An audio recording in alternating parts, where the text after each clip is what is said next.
दर्शकों नमस्कार, आप देख रहे हैं फसल क्रांति में। इस समय मौजूद हूँ national seed association of India के ऑफिस में।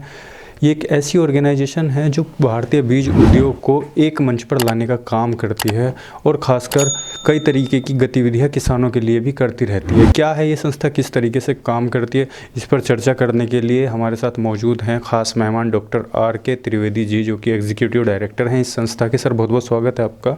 धन्यवाद और नमस्कार। सबसे पहला मेरा आपसे सवाल रहेगा, जो आपकी संस्था है नेशनल सीड एसोसिएशन, इसका क्या काम है, किस तरीके से काम करती है? देखिए, national seed association of India यह एक एपेक्स एसोसिएशन है सीड इंडस्ट्री की, और इसका प्रमुख कार्य है कि राज्य सरकारों, केंद्र सरकार, विश्वविद्यालय व अन्य रिसर्च ऑर्गेनाइजेशन के साथ मिलकर देश के बीज उद्योग को बढ़ावा देना, ताकि किसानों को सहजता, सुगमता से क्वालिटी सीड उपलब्ध हो सके और वो अपनी उपज बढ़ा सकें और फाइनली अपनी आमदनी को बढ़ा सकें। अगर हम बात करें, क्योंकि जो भारतीय बीज उद्योग है सर, उसको एक मंच जैसे पर लाने के लिए आप क्या करते हैं, किस तरीके का जो कार्यक्रम है, क्या कार्यक्रम है? देखिए, हमारे जो हैं वो करीबन 500 के आसपास सदस्य हैं, जो सीड, कई डिफरेंट तरह की सीड कंपनीज हैं। उसमें हमें कुछ बड़ी सीड कंपनी है जिनके पास R&D है और जो न सिर्फ देश में वरन विदेशों में भी बीजों का निर्यात कर रहे हैं। कुछ मध्यम किस्म की भी सीड कंपनियां हैं जो कि ब्रीडर सीड को मल्टीप्लाई करती हैं, अपना भी रिसर्च करती हैं और वेराइटी निकाल कर किसानों को बीज उपलब्ध करती हैं। और कुछ छोटी कंपनियां हैं जो लघु उद्योग के समान हैं, वो क्या करती हैं कि ब्रीडर सीड को लेती हैं, चाहे वो ICAR से ले, SAU से ले या बड़ी कंपनियों से, उसको मल्टीप्लाई करती हैं और फिर क्वालिटी सीड किसानों तक पहुंचाती हैं। तो इन सबको हम जोड़ने के लिए NSI ने एक प्लेटफॉर्म बना रखा है। उसमें हम कई तरह की गतिविधियां करते हैं जो हमारी साल भर चलती हैं। सबसे प्रमुख एक गतिविधि है वो है Indian seed Congress.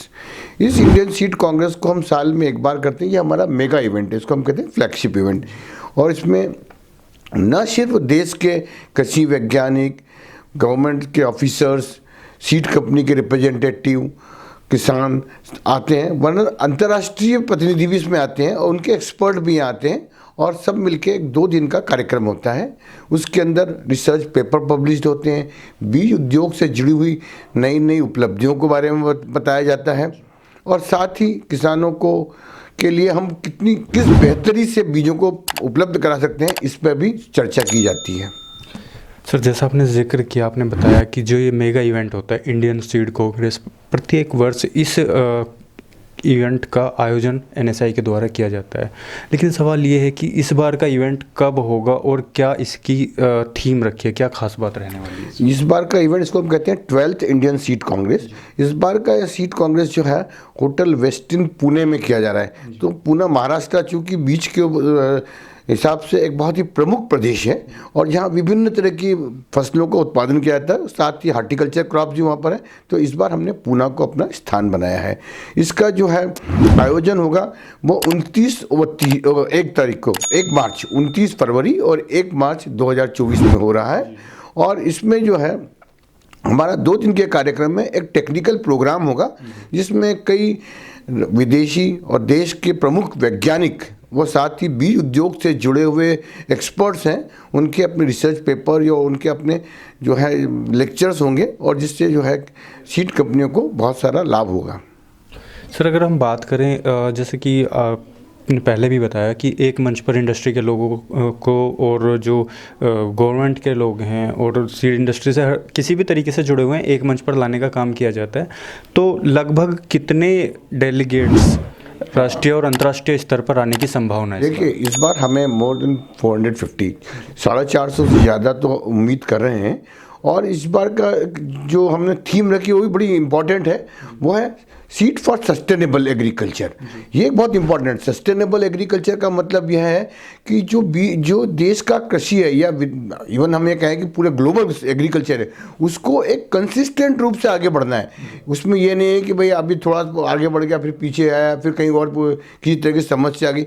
Sustainable agriculture है कि आज से 50 साल बाद भी खेती के अंदर इतना विकास हो कि जो हमारे देश की और ग्लोब की जो बढ़ती हुई जनसंख्या है, उनके लोगों को पर्याप्त रूप से अनाज उपलब्ध हो सके। तो ये एक बहुत थीम रखी है। और ये इसका जो है ये भी है कि चूंकि आजकल नई नई समस्या आ रही है, जैसे ग्लोबल वार्मिंग है, क्लाइमेट चेंज है, बायोटिक एबायोटिक स्ट्रेस है, तो इससे क्या फ़र्क पड़ेगा एग्रीकल्चर पर और कैसे बीज उद्योग इसके द्वारा जो है वो कृषि को सहारा देगा, इस पर भी चर्चा होगी। सर, अगर हम बात बीज की करते हैं और ख़ासकर जब एक ऐसा मौका होता है जब पूरे जो एक्सपर्ट हैं इंडस्ट्री के और जो प्रोड्यूसर हैं, मैन्युफैक्चरर हैं, वो एक मंच पर आते हैं, तो जो समस्याएं होती हैं उनकी अक्सर चर्चा होती है वहाँ पे। तो एक जो न्यूट्रिशन वैल्यू सीड में हम जिसको फोर्टिफिकेशन बोलते हैं, उसको कहीं ना कहीं गवर्नमेंट भी प्रोत्साहित कर रही है। तो देखिए, इसके भी बहुत आपने बहुत सही सवाल उठाया है। इनफैक्ट एक पूरा सेशन हमने जो है seed quality evaluation and seed quality enhancement, हमने एक पूरा सेशन रखा है जिसमें जो है कई जो है नई नई विधियां जो इजाद की गई हैं, जैसे सीड फोर्टिफिकेशन है या बायो फोर्टिफिकेशन है। तो किस तरह से बीजों को शुरू में ही इस तरह से फोर्टिफाइड करें, जैसे कि बच्चे में आजकल जो है छोटे से बच्चों में हम वैक्सीनेशन करते हैं, जैसे पोलियो के वैक्सीनेशन करने से बच्चे को कभी बीमारी हुई, वैसे ही बीजों को भी जब बीज हैं उन्हीं को इस तरह से ट्रीट किया जाए, इस तरह से उनको उपचारित किया जाए कि जो फसल है उसमें कोई बीमारी नहीं लगे। इवन यहाँ तक कि उसके अंदर खाद को भी जो है वो शुरू से ही इस तरह से मिल जाए कि आगे उसको ज़्यादा न्यूट्रिएंट्स की भी आवश्यकता नहीं हो। तो यह भी ध्यान रखा और इसके लिए हमने एक अलग से सेशन रखा है और यह एक बहुत महत्वपूर्ण सेशन होगा।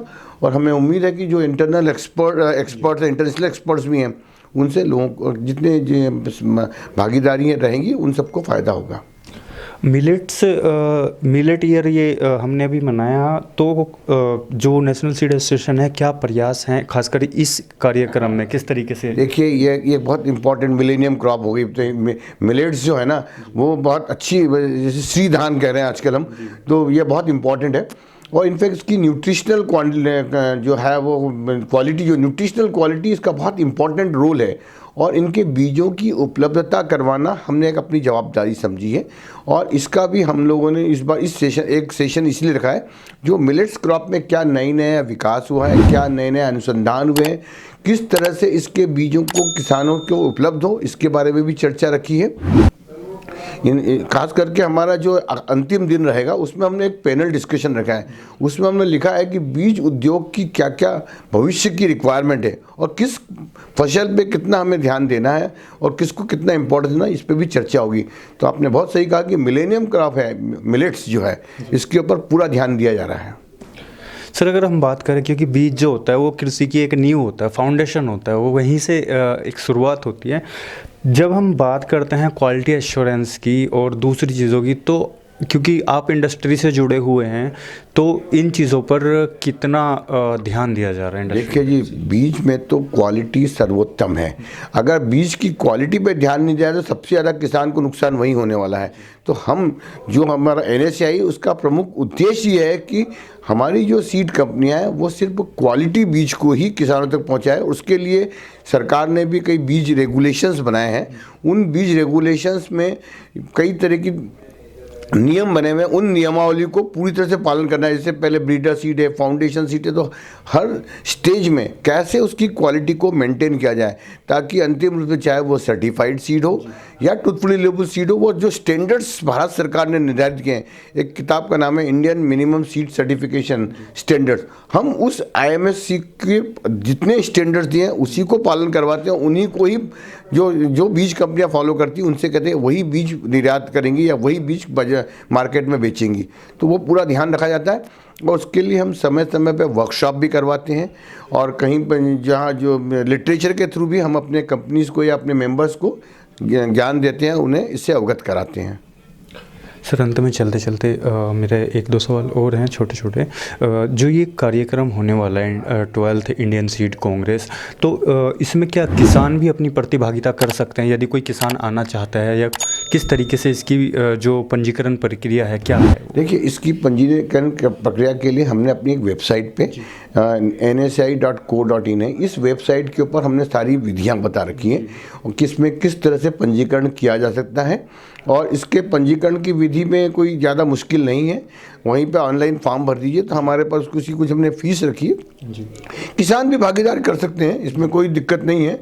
जो पर चूँकि पूना में हो रहा है तो थोड़ा सा ये हो सकता है कि किसान लोकल के लिए तो आसान रहेगा। जो आ सकते हैं उन सबको हम उसमें प्रवेश दे रहे हैं, उन सबको ज्ञान मिलेगा, उन सबको भी जो भी उनकी समस्या उसका भी निदान होगा।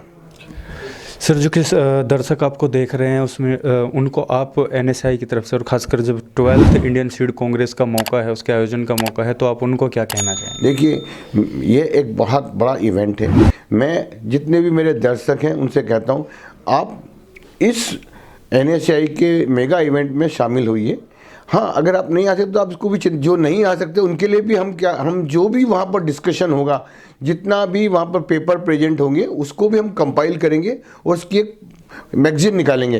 तो हम उसको अपनी वेबसाइट पे निकालेंगे, उसके हम वीडियो फिल्म भी बनाएंगे, ताकि जो उससे फ़ायदा उठाना चाहते हैं उन्हें हम बाद में भी दे सकते हैं। जो वहाँ आएंगे उन्हें तो मिलेगा ही मिलेगा, जो नहीं आ सके, कई कारण होते हैं, उनके लिए भी हम अपनी एक मैगजीन बना रहे हैं।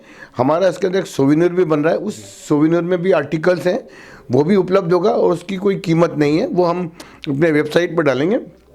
और जो भी उससे जो लाभ लेना चाहते हैं, देखिए हमारा मुख्य उद्देश्य यह है कि अधिक से अधिक बीज कंपनियों को और साथ ही किसानों को फ़ायदा हो, ताकि देश की समृद्धता में सबका पूर्ण योगदान हो और हमारा देश एक खुशहाल देश हो, हम फिर से जो है विश्व गुरु बने।